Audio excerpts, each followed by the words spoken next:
It's not your first podcast, right? No, not my first. No, but I tried to find a podcast of you on Spotify and only one popped up. So then which one was that?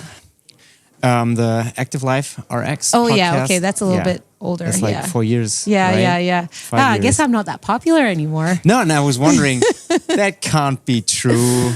Yeah. And then I figured out that there are some on Apple Podcasts. So. Yeah, and I think there's a few on YouTube as well. Yeah. Good old times. I'm not popular anymore. No one wants to podcast with me. Well, I mean, time does fly and change things. You know, I'm referred to as Patrick Coach now, not as Michele, Letendre, so time flies and that's normal. But it's part of the evolution, right? Of course. It's nice to know. I've been a coach longer than I have been an athlete now. So it's normal that some people know me only as the coach.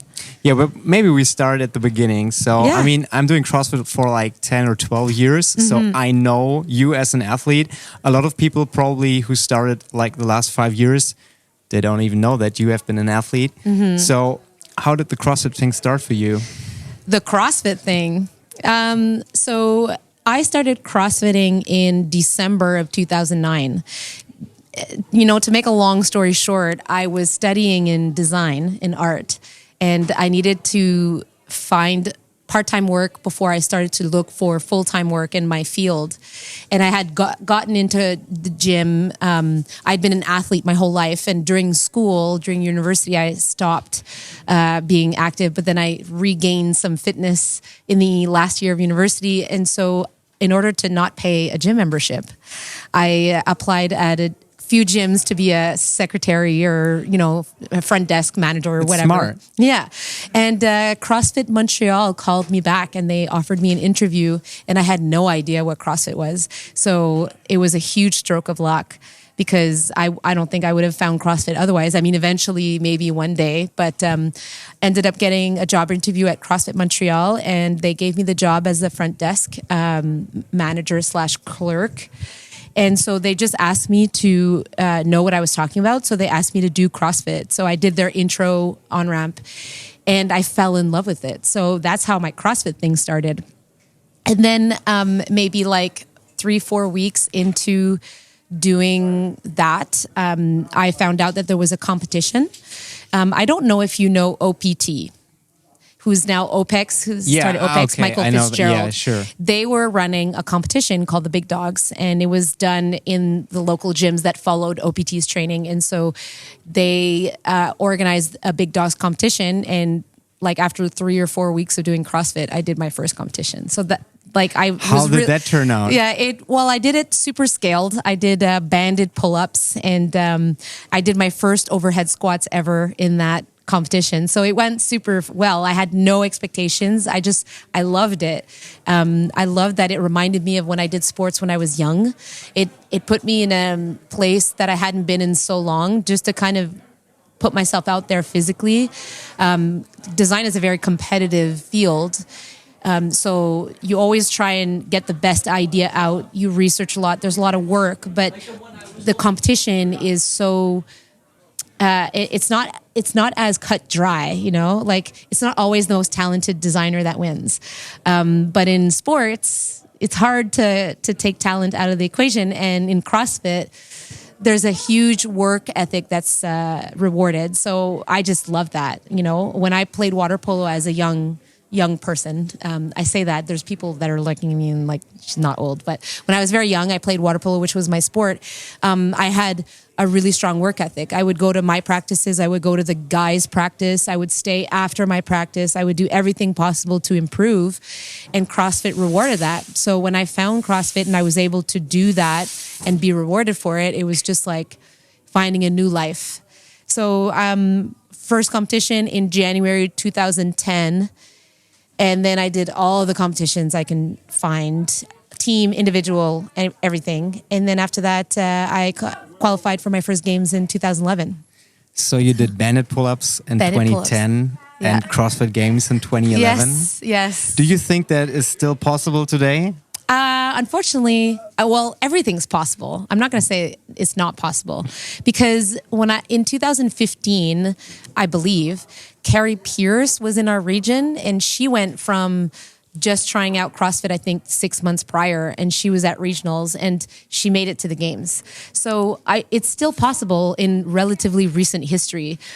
It's not as easy as it used to be. Not to say that it was easy, but just the sport's just so popularized and there's so many people doing it, and the pool of athletes is getting bigger and bigger. But you can be really talented in CrossFit. It is still possible. I'm not like I coached 15-year-old who did CrossFit for the first time with me at a camp when I was in Vancouver, and she made the teen CrossFit Games that same year. So it's there. It can be done. I just did a podcast interview with Adrian Bosman like a few weeks ago, and we talked about the evolution of the CrossFit Games and the CrossFit Open, which I think started in 2011, right? Yes, that was the first year. So a lot has happened since then. How did your personal career as an athlete went on from 2011? Yeah, as an athlete, I was there 6 years. I enjoyed every year. The beauty about going to the CrossFit Games is that you get exposure to vulnerability on a very regular basis. So if you're open to it, you can grow really a lot. It's a very, very rewarding career, personally. So to me, like looking at it from my perspective now, I think that I'm very fortunate to have done that. Just as a person, I think that I'm better equipped to, for work or for difficult situations and struggles.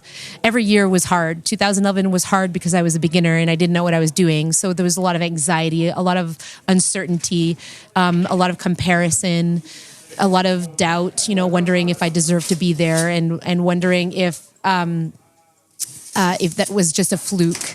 And then 2012, it was my sophomore year, my second year. I'm coming in with all these expectations, with an unrealistic idea of what I could do, not really understanding what the depth of CrossFit Games actually is. And then I got in my mind, the worst possible finish ever, which was one place better than my first year. It wasn't, I was like, I worked so hard. I did so many things.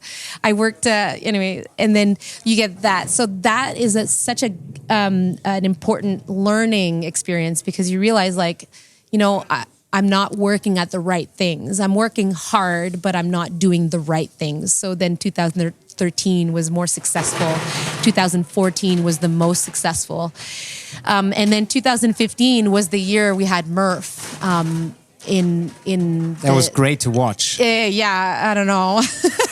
I watched that and I cringed, but we were all really sick after that. All of us had heat injuries. We were all screwed. And it was very difficult. And that's the year I realized that in reality, being a professional athlete was not for me.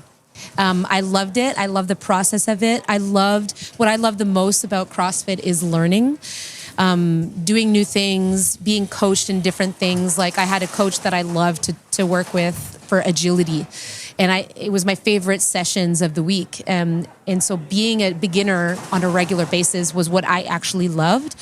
But I didn't want to win at all cost. And the cost of 2015 was just too high for me to pay. So I realized that, I love this and I love that I'm doing this at high level, but it just wasn't what I wanted to do with my life. And then you realize that about yourself, I thought that's what I wanted, but I actually don't want that. And then I retired in 2016 to give it one last shot so that I can do it on my own terms. And I think that was the best decision I've ever made. So, I've evolved as much as the sports has evolved. And I think every athlete can attest to that in a positive or in a negative way. It depends who you speak to. But I think seeing the sport evolved from 2011, specifically the Open, from 2011 to today, it's kind of the same, but it's changed in the right way, in my opinion, having it 3 weeks instead of 5. In fact, 2011, I'm sure Adrian told you. Yeah. There was a screw up. Yeah, there was a screw up. It was 6 weeks. So we did the same workout for 2 weeks nonstop. So yeah, it's come a long way, and it's corny and everything, but I think the Open is such a really nice time of year. when you're an athlete, it's really annoying. Like when you're a games athlete, you're like, ugh, I have to compare myself with other people without being on the floor with them. That's the worst. But now as a coach, and it's just it's like a ceremonial start to what's to come. And there's so much unknown. You know, again, when you're an athlete, you don't like that. Like, you don't like the unknown. But when you're a coach, I find it's so exciting. Like, I'm excited to see what this year happens. Like, you know. I mean, the Open are right around the corner, right? Yes. It's just a few weeks. Yes. It is. It's like 4 weeks or something, or maybe a little bit more than that. But yeah. Wait. No, I think it's like in 3-4 weeks. Yeah. Yeah, something like that. Yeah. So how did you feel after you retired as an athlete? I think there's like when you're very attached to a sport. Yeah. And CrossFit, it's very demanding. You have to train a lot. You have to work out a lot. Yeah. And then you do your games and it's your last appearance. And then you say, okay, I'm done. Mm-hmm. How did it feel like on the mental side, probably? It's a bittersweet experience. I think that retirement looks different for everybody. I was ready to leave. I was ready to move on and to do different things. I wanted to coach. I wanted to work. So I was a little bit over being in the gym for 4 hours and just training. I was excited to get in the gym and coach other athletes and stuff like that. So for me, it was actually really nice. It was still, heartbreaking when I left the stage, Home Depot Center in Carson, and I get to go back this year because semifinals are there again. But I think I was really ready. So, like I said, for me, it was a really good experience. I had other things lined up. So one of the most important things when you're an athlete is to not be absorbed in that world. And there are different degrees of that. If you're competing at a high level, it's really important to remember that you have your whole person outside of that. It's a part of your identity, but it's not your full identity. Obviously, if you're a perennial winner, you're a professional athlete, that line is thin, it's very thin. But I think I was a successful athlete, but I wasn't, I'd never podiumed or anything like that. So being realistic about myself, I knew that it was the right decision for me to make, because otherwise I would just continue to hit my head on the wall for like a top 10 finish maybe. So just the risk versus reward just wasn't there. But then in order to help myself kind of stay an athlete, because it's a huge part of who I am, not just a CrossFit athlete, but an athlete, I decided to compete in weightlifting. So I took 2 years after competing in CrossFit and I did weightlifting. And then after that, I actually retired from sport. And that's when I realized when I did that weightlifting, I was like, yeah, no, I'm done. I don't need to do this competition thing. And so I stopped that, but then went into more recreational competitive sports like running, triathlon, which is what I'm doing now. And so it keeps me active and competing in a very different way. It has I have a very specific goal. I have some specific times I want to hit. I have training with groups and stuff like that.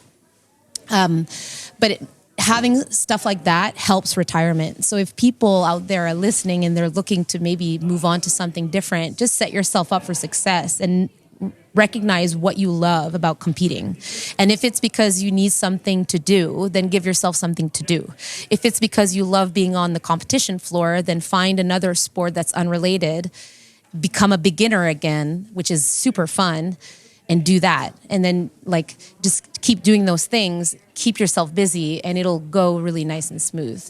But when I retired, I did have people reach out and asking me if I needed help to kind of manage that mentally.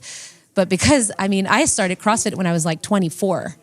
So I retired, I was 31 already. I'm like, I'm good. It wasn't a huge part of my life, So you're one of those athletes who really made a very, very good transition from being an athlete to become a very great coach. How does the coaching thing started for you? Did you have a lot of exposure to coaching before being a coach? Like you've been coached yourself, of course, but did you Yeah. I've been coached my whole life, right? Like I was an athlete when I was young and things like that. I've always looked up to my coaches and I've always listened to my coaches. And I've always recognized why I love certain coaches and why I didn't love certain coaches. I think it's natural in me to want to teach and coach. Like when I found CrossFit as a front desk, it didn't take me very long to get my level 1 and to move from the front desk to coaching. So I had been coaching at an affiliate since 2010, summer of 2010. And like not just coaching here and there, like I was a full-time coach. And then when I started competing more professionally, then my work started to become more part-time. But I've always coached my whole career. I've always coached at least once a week, at least. And when I wasn't competing or in season, I would coach pretty much full-time. And then I coached for the level 1 seminar staff. So I applied for the level 1 seminar staff and I got on there. So it's a passion of mine. One of the biggest things that I love about CrossFit, like I mentioned, is learning. And one of the biggest things I love about coaching is learning. So to me, it just felt very natural to go into the coaching. But I didn't, retire from competition and think I'm going to open DecaComp and we're going to be, a big coaching company and things like that. Like DecaComp opened up because I also loved programming. Remember, I was a designer, so programming to me was like a creative outlet. So I really love to dabble in that world to kind of like create something to have an adaptation and things like that. I had done so much training, so I figured I would take what I had learned and experienced and put it into practice and provide athletes with something that I felt was good training, effective training for progression, but also with an athlete mindset, like this can't kill you. Like some people don't know the impacts of certain training styles. So I felt like it was a good way to approach coaching. And then in 2016, we did the Invitational in Oshawa. And that night after that Invitational, I was with Pat. And Pat and I had trained for my last year. So Pat qualified for his first year as an individual in 2016. And I was retiring. And he needed a place to live because he was studying in Montreal. But then he was moving to Toronto. But for the summer, he wanted to train with me. So we ended up training together the summer of 2016. So he ended up living with me. Got to know him. And then at the invitational dinner, I just kind of said, just out of the blue, because I kind of do these things sometimes. I don't think things through. And I said to him, I'm planning on opening a programming, company. I want to start coaching. If you're looking for a coach, I'd love to coach you. I think that we'd work well together. We got along really well. We're very similar.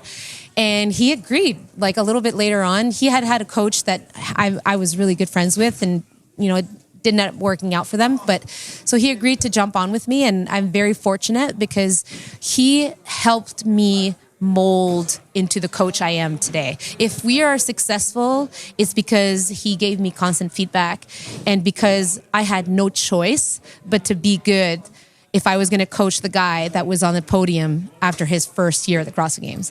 So I really had to step up. And luckily for me, we work really well together. I learned a lot. I think I had a good perspective and I had good experience. And I think I had a good eye for good coaching. So it turned out well. So, I know how coaching inside an affiliate looks like. Yeah. But I don't really know what coaching an elite athlete looks like. So how is it to coach someone who's like on the podium of the CrossFit Games? Yeah, well, it's so different. Everyone is so different. Pat is very hands off. Like my job with Pat is more like a partner, like a brainstorming partner. When we're not competing, my job is to program for him and give him very specific goals and explain to him what the context of the training is, why we're doing these things, do a little bit of reverse psychology sometimes because he can get really opinionated. And just to constantly find ways to challenge him. But when we're on the competition floor at the games or at regionals, my job is really just to help him figure out the right plan for him. And I think that's where being an athlete comes into play, and being a more adult athlete, let's say. So I was an athlete that was older. I didn't like being told how to do things. I wanted to figure things out, and I wanted someone to bounce ideas off.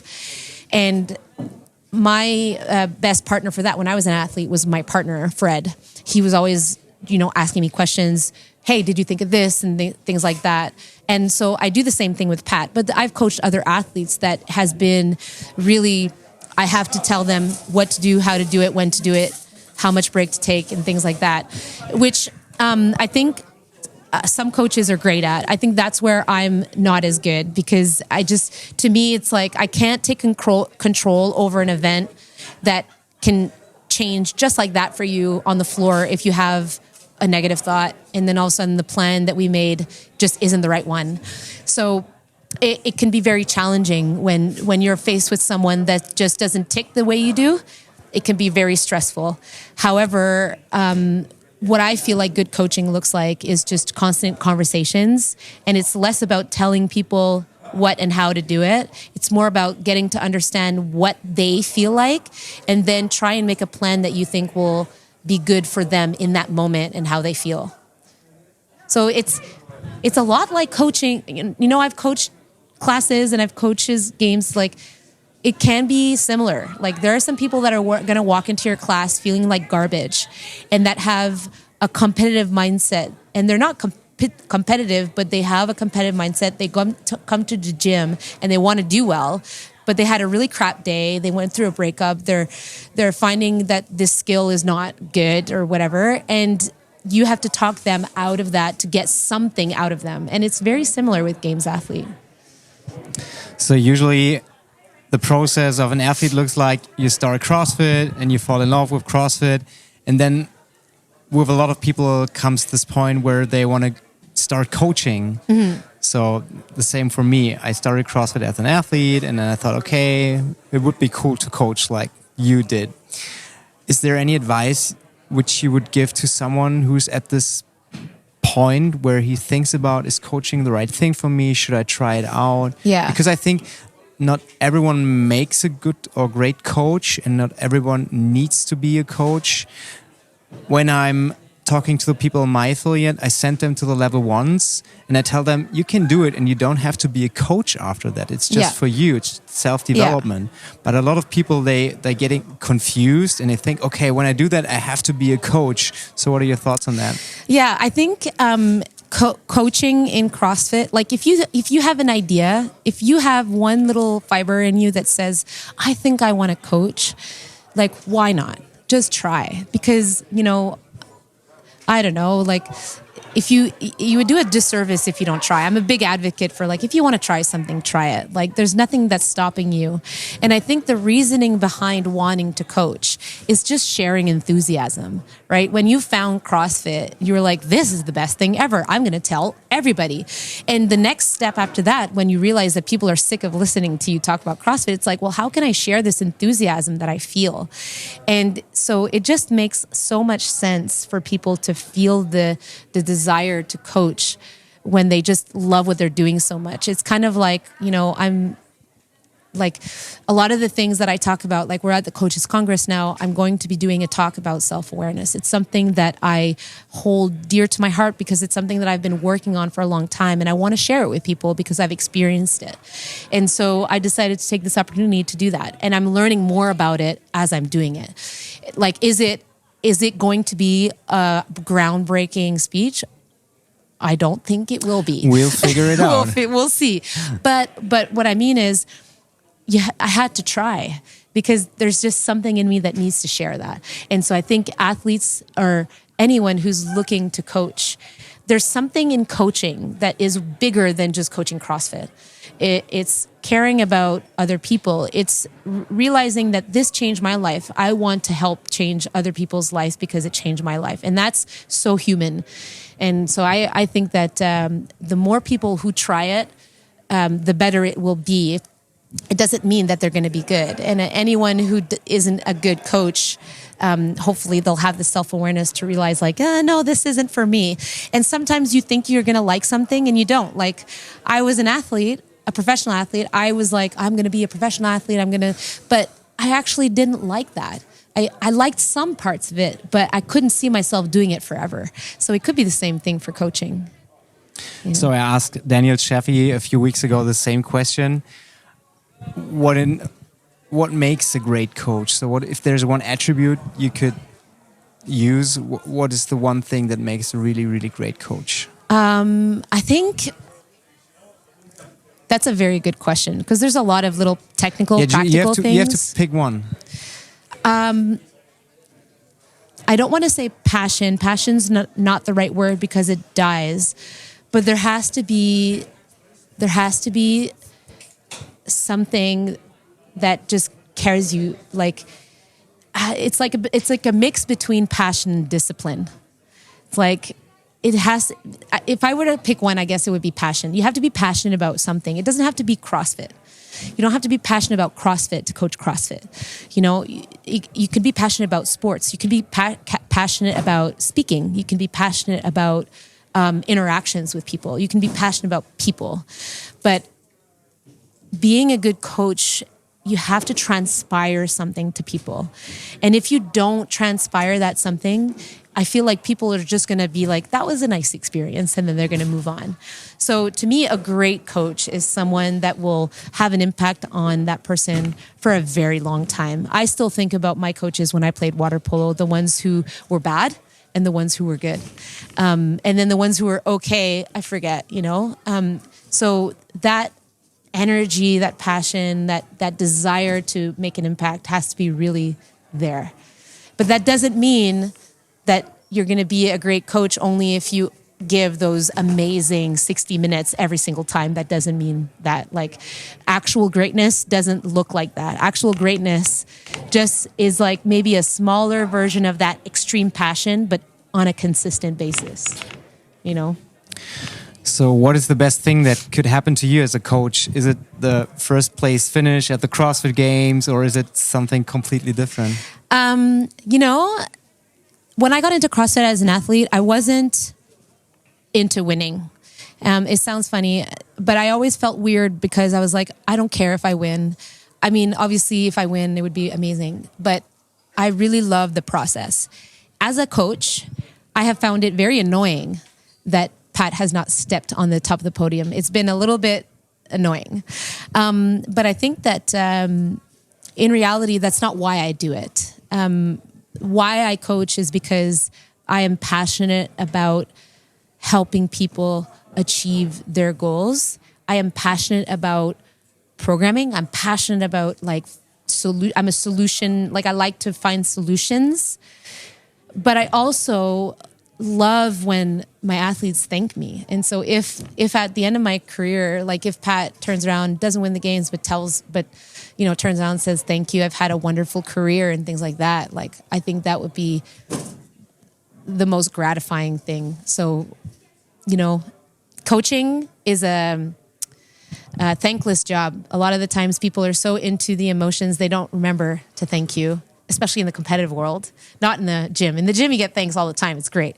But in the competitive world, it's a lot of hot heads, a lot of intensity. So you don't get those opportunities a lot, but lately I've been getting them. So I mean, I'd say I'm living the dream right now. Like, it's a nice time to be a coach. Yeah. I mean, there has a lot of changes happened, especially on the women's side in the top level athlete field. Yeah. A lot of the younger girls, they retired early or they dropped out of the competition. Yeah. And Tia was gone and a lot of things have happened. Yeah. Laura won the games. And I mean, you and Laura probably had some history together as well. Do you have any predictions for this year? Like, Pat looks really strong. He looks really good when I compare it to last year's. But it's very hard to make any predictions, right? Yeah. So CrossFit is like you can't make predictions in CrossFit. You can tell who's going to do well and have like a ballpark idea of how, you know, Pat always does well unless he has a catastrophe. Like, mind you, he has one every year, but like, it's hard to make predictions. I'd say on the female side, we're looking at kind of like a reconstruction. I think on the female side, we're seeing more reconstructions than on the male sides. And I think that Laura is going to be a top dog for a very long time. I coached Laura from like 2017 to 2018-19. And when I saw her and I met her, I knew she was going to win the games one day. It was obvious. So I'm very proud of her, even though we don't work together anymore. I'm really happy to see her in that position. I think she works hard. I think she's come a long way as a person, as an athlete. And so I think that the time to have gone on the top of the podium was right. I don't think she would have had the same level of success now if she would have been on the podium. Like, she was on the podium her first year, but after that, you know, she had some things to do. But I think that she's going to be top for a long time. I think Tia's going to come back and she's going to be top for a long time. I think Emma looks like she's demonstrating a lot of solidity. She's not the flashiest and she doesn't get the most attention compared to other athletes, but I don't think that's a bad thing. What we've seen on the female side of the sport of CrossFit has been really unfortunate lately. And so hopefully, I think that's letting a lot of female athletes slow themselves down. And I'm only saying this because it seems that there's an emotional disconnect, you know? There's something up. I don't know if it's the age or if it's the female side of things or the pressure or whatever, but it just feels like there's something up. So I think the 3 girls that I just named are going to be top for a while. And you can't not mention Ariel Lowen. You can't, like, all of these, the women that were in the top last year, to me, like, all pretty much deserve to be there. So I don't have any predictions aside from, I think Tia and Laura are going to have a really good fight and it's going to be really exciting.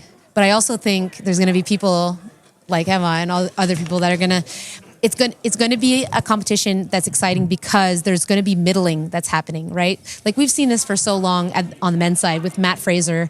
And he was winning everything and no one was middling. Like, no one was making the fight very interesting. So on the women's side, I think we're going to see that, which is super fun. Like, who wants to see a competition where you know who's going to win on the first day? So I'm excited to see the women's competition. Yeah, especially with the changes in the venue. I mean, now we're in Texas, and yes, I don't know. We'll see. It's probably most likely indoors because I think outdoors it's way too hot. It's like it could easily hit like 40 degrees Celsius down there. So I wouldn't want my athletes to compete outside. No, there. I'm really excited to see what the programming looks like for the games when you have like mostly indoor events. And I think there's going to be. I don't know how to say it in English. There's going to be a little bit of a heartbreak to see the games go indoors. Like, there's something so magical about having the outdoor games. It's always been like that. It's always been so different. So, yeah, I don't know. I'm excited too. But I've learned from CrossFit that you can never count them out. Every year that we think something is going to be garbage, they pull something out of their bums and they do something amazing. So they're not perfect, but they always put a good show on. So I'm although I wish it wasn't there, like, I'm not, like, I don't want to insult anybody, but I kind of wish it was outside. But if it is indoors, I think that's the safest thing to do. Yeah, let's wait and see. I think they thought this through, and I think they didn't just do it because the venue looks cool. So let's see what happens. Maybe a little bit. Maybe a little bit because the venue looked cool. Hopefully not too much. And it's going to be really exciting. I mean, before the games, there's the Open in a few weeks. And although the games athletes, they don't really care about the Open as much, but it's still very fun, especially for the community. And I'm really excited for the season. Yeah, it's going to be great. Michele, thanks for your time. Thank you so much. Really appreciate Felix. it. And talk soon. Thank you so much.